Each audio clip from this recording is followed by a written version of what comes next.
This is Everyday Tension. Real stories based on real experiences about everyday conflicts people rarely talk about. This story was shared anonymously. If you'd like, you can support the channel by liking or subscribing and let me know in the comments where you're listening from. Here's what happened.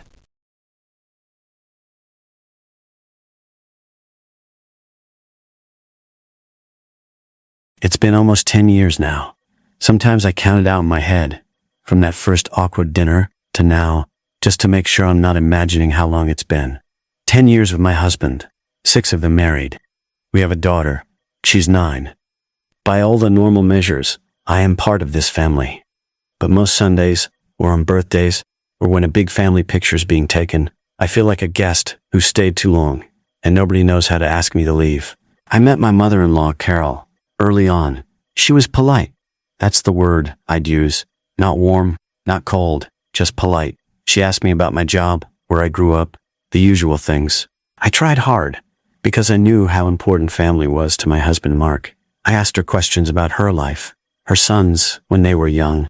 She'd answer, but she never really asked anything back. The conversation would just sort of run out of road, and we'd sit there in silence until Mark came back into the room. The first thing that really stuck with me, the first little pinprick, happened about a year in. We were at her house for a barbecue. Mark was outside with his brothers. I was in the kitchen, trying to help her set out plates. She was talking about Mark's younger brother, Jason. Jason has always had a lot of girlfriends. Carol was wiping down the counter and she said, out of nowhere, I do miss some of Jason's old girlfriends, especially Chloe. We were so close. I didn't know what to say. I think I just said, "Oh yeah?" "Yeah," she said, not looking at me. When Chloe and Jason broke up, it was so hard. He cheated on her, you know. And I felt like I was the one who'd been cheated on. We talked every day. She told me everything. It made me realize I shouldn't get that close to a girlfriend again. It hurts too much when they leave. She said this while I was standing right there, holding a stack of napkins. I was Jason's brother's girlfriend. I was right there. And the timeline didn't even make sense. Mark and I had been together before Jason dated Chloe. So her reason for not getting close, this heartbreaking story about betrayal, it didn't apply to me. I hadn't left. I wasn't going to leave. But the rule, this wall she was describing, seemed to be up for me anyway. I just nodded and went outside to find Mark. The birthday thing started not long after Mark and I got engaged. My birthday's October 12th. Carol's sister, my husband's Aunt Linda, has a birthday on October 11th. It's a funny coincidence. Every single year, Carol buys a beautiful, decorated cake for Linda. The family has a gathering every Sunday, just a casual thing. So often, my birthday or Linda's birthday falls on or near a Sunday. Without fail, the cake comes out for Linda. We all sing, Linda blows out the candles. It's nice, it's family. The first time it happened near my birthday, I didn't think much of it. It was Linda's actual birthday weekend. The next year, the Sunday fell the day after my birthday. Linda's had already passed. We went to Carol's house, and there was the cake for Linda. "We're celebrating Linda's birthday today," Carol announced. They sang. I sang too. I remember feeling a little hollow, but I told myself I was being childish. It wasn't a party for me, after all. It was just a Sunday family dinner. But it became a pattern, year after year. The cake for Linda, the singing for Linda. Sometimes I'd be sitting there on a Sunday, the day after my own birthday, watching Linda smile over her cake, and I get a text on my phone from Carol. "Happy birthday," it would say. Just the text. That was it. One year I mentioned it to Mark. It was a Tuesday, 2 days after the Linda cake Sunday. I said, "It's just a little weird, isn't it, that we go there and celebrate your aunt's birthday every year when it's around mine, but mine never gets mentioned?" He was looking at his phone. "It's not intentional," he said. "That's just when the family gets together. Mom always gets a cake for Linda. It's tradition. But she could get 2 cakes," I said. My voice sounded small, even to me. "Or 1 cake with both our names. Or just say, and today we're also celebrating Sarah's birthday, or something." "It's not a big deal, Sarah," he said, finally looking up. "You're an adult. Do you really need a cake?" I didn't know how to explain that it wasn't about the cake. It was about the act of being seen, of being included in the tradition. I dropped it. I found out later that Carol makes a special birthday meal for each of her sons. She asks them what they want, cooks it, has a little celebration. I've seen it happen. I've sat at the table for Mark's birthday dinner. I've also seen her give gifts to Jason's girlfriends. Wrapped presents she hands them with a smile. I have never received a birthday meal. I have never received a wrapped birthday gift from her. The only birthday gift I ever got was a Harry Potter mug one Christmas. It was wrapped, but it felt different. It was Christmas, not my birthday. And she'd mentioned, almost as an aside, I think that came as a set of 2. I'll have to order the other one for you. She never did. I use the mug sometimes. I like Harry Potter. But every time I drink from it, I think, this was the afterthought. The one she couldn't even get a complete set of. I tried harder. That's what you do, right? If you feel like you're on the outside, you try harder to get in. I asked Carol several times if she wanted to go out, just the 2 of us. Get lunch, see a movie. My own mom lived far away, and I guess I thought maybe we could fill that space a little. She always had a reason. She was busy. Or she'd say, "That sounds nice," in a voice that meant it didn't sound nice at all. It sounded like a chore. Then I heard through Mark that she'd gone to a fancy brunch with Jason's girlfriend at the time. Then I saw pictures on Facebook of her at the movies with one of our cousin's girlfriends. She was smiling, arm around the girl, looking like best friends. So, I got specific. I knew she liked musicals. There was a touring show coming through. I asked her, "Carol, would you like to go see Wicked with me next month? Just us girls?" She seemed surprised, but she said yes. I was excited. I bought the tickets myself. Good seats. I thought, this is it. This is a start. A week later, she called me. "I was thinking about Wicked," she said. "It's such a big show. I thought it would be fun if all the girls came. I talked to Jason's girlfriend and to Mark's cousin's wife, and they'd love to go. Would that be okay? It'll be a fun girls' night." My heart just sank. It felt heavy, like a stone in my chest. "Oh," I said. "Sure. That sounds fun." "Great," she said, cheerful. "I already got the tickets for everyone. Just send me how much yours cost, and I'll pay you back for the ones you bought." She had taken our one-on-one outing and turned it into a group event she had organized. I was just one of the crowd. I went. I smiled. I watched the musical surrounded by other women she was openly affectionate with, women she hugged and whispered to during intermission. She paid me back for the tickets. The transaction was clean and complete. The big collision, the one that set a tone for everything after, happened when I was pregnant with our daughter. We told Carol and the family early, at about 8 weeks. We were excited. We said we wanted to keep it quiet until after the first trimester, until I could tell my own parents in person. Carol nodded, said she understood. 2 days later, my phone started blowing up. Congratulatory messages from people I hadn't told.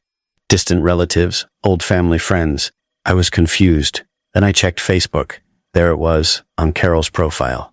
A post. "So excited to be a grandma. Baby, our last name coming this winter." She had tagged Mark and me. She hadn't asked. She hadn't warned us. She just posted it. I was furious and hurt. My own mother called me, crying, because she'd found out from a comment on that Facebook post. I had to calm my mom down while trying to deal with my own shock. I called Mark, who was at work. He sounded tired. "I know," he said. "She called me. She was just so excited she couldn't help herself." "She could help herself," I said, my voice shaking. "We asked her specifically to wait. My mom is devastated." "I'll talk to her," he said. But his tone was the tone of someone who was going to smooth things over, not the tone of someone who was going to set a boundary. It got worse as the pregnancy went on. She started talking about the delivery. "I can't wait to be in that room," she'd say. "I was there for my sister's kids' births. It's such a miracle." I didn't want anyone in that room except Mark. The idea of an audience, of her watching me in that state, filled me with dread. I told Mark, and he agreed we should keep it just us. But when we told Carol, her face fell. She looked genuinely wounded.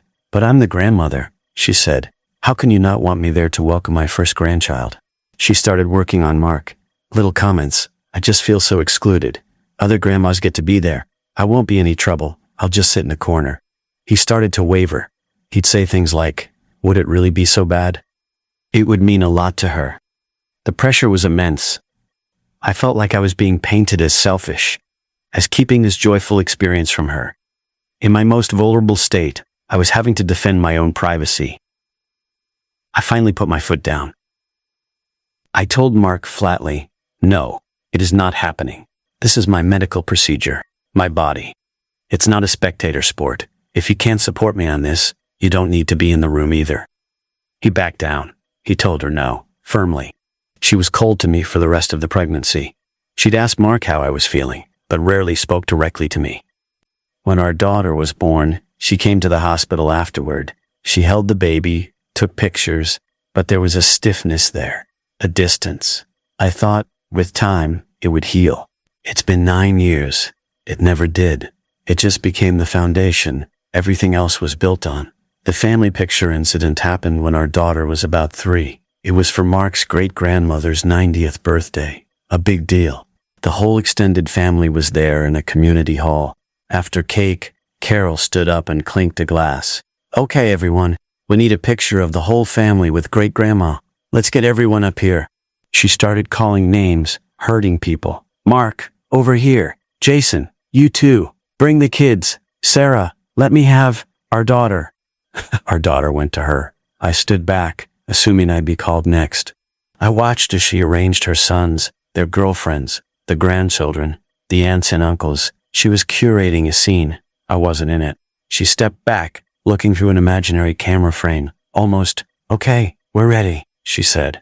That's when Mark's aunt, a no-nonsense woman named Patty, spoke up. "Carol, wait, where's Sarah? Sarah needs to be in this picture." There was a pause. Carol looked around, her eyes landing on me, like she just noticed I was there. "Oh," she said, a flat sound.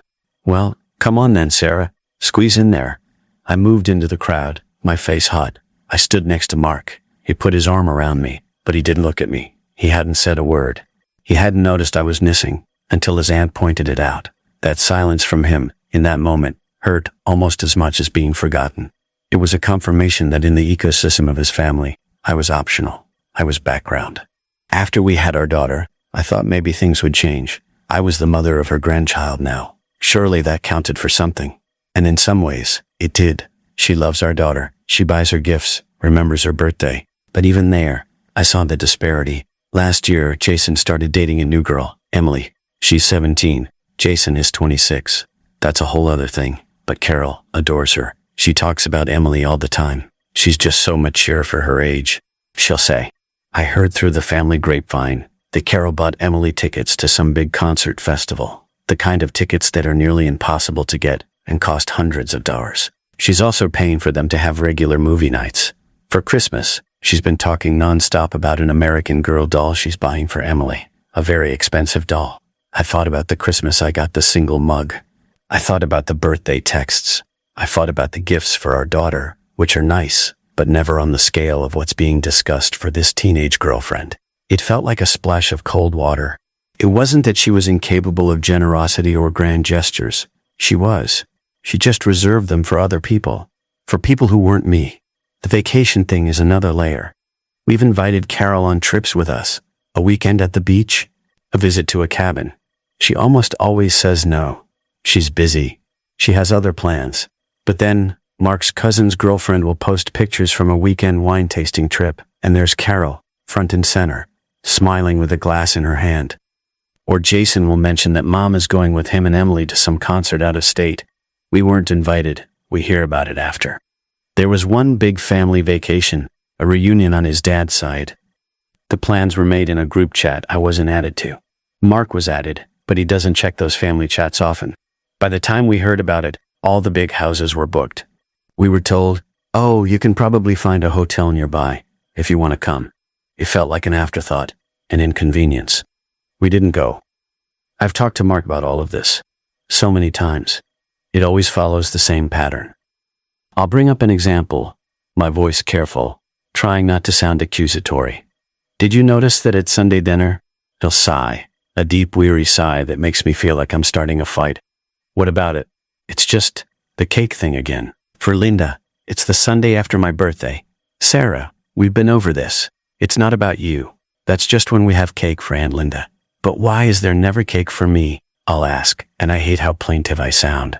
"You want a cake? I'll buy you a cake. Do you need my mom to buy you a cake to feel validated?" That's what it always comes down to. He reduces it to the object, the cake, the gift, the seat at the table. And this is the point entirely. The point is the pattern. The point is the constant, low-grade feeling of being overlooked, of being the one person in the room who is not quite family. He'll sometimes say, "That's just how she is. She doesn't mean anything by it." But that's the question, isn't it? Does she mean it? For years, I've turned it over in my mind, examining every interaction like a detective at a crime scene, looking for motive.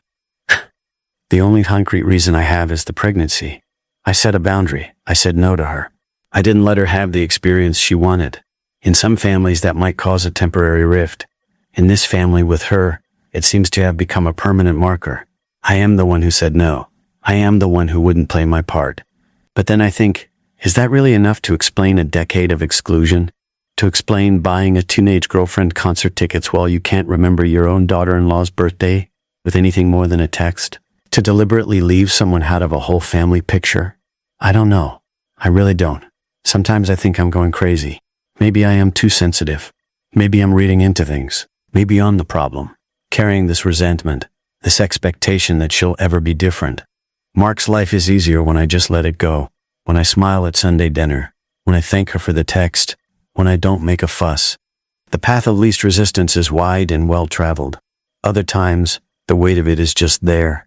It's in the pit of my stomach when I see a notification from her, knowing it's just a generic holiday message. It's in the tightness in my chest when I watch her hug someone else. It's in the quiet hurt when Mark doesn't see what I see, or worse, sees it and chooses to look away. I've stopped trying to initiate one-on-one time. I've stopped expecting a birthday acknowledgement beyond the text. I'm polite at family functions. I make small talk. I help clean up.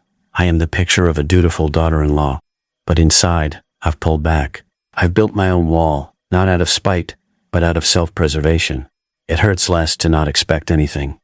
The other option is to address it directly, to sit down with her and say, "Carol, I feel consistently excluded. It hurts me." The thought of that conversation fills me with a cold dread. I can imagine her face, confused, defensive. "I don't know what you're talking about. I've always tried to include you." She would cite the text messages, the mug, the time she's spoken to me at all. It would become a debate about facts and interpretations, and I would look like the instigator, the difficult one, the one causing drama. Mark would be caught in the middle, angry at me for rocking the boat. Nothing would change, except the atmosphere would become permanently, icily polite. So, I don't know what to do. I live with it. It's a low, constant hum in the background of my life, of my marriage. Some days I hardly notice it. Other days, something small will happen. A picture of her with Emily at the movies, a casual mention of a vacation she took with someone else, and the hum becomes a roar. I'll look at my daughter, who loves her grandma, and I'll feel a surge of guilt for my own feelings. I don't want to poison that relationship. I don't want to be the reason for a fight. It's been almost 10 years. I am a wife. I am a mother. I am, on paper, part of this family.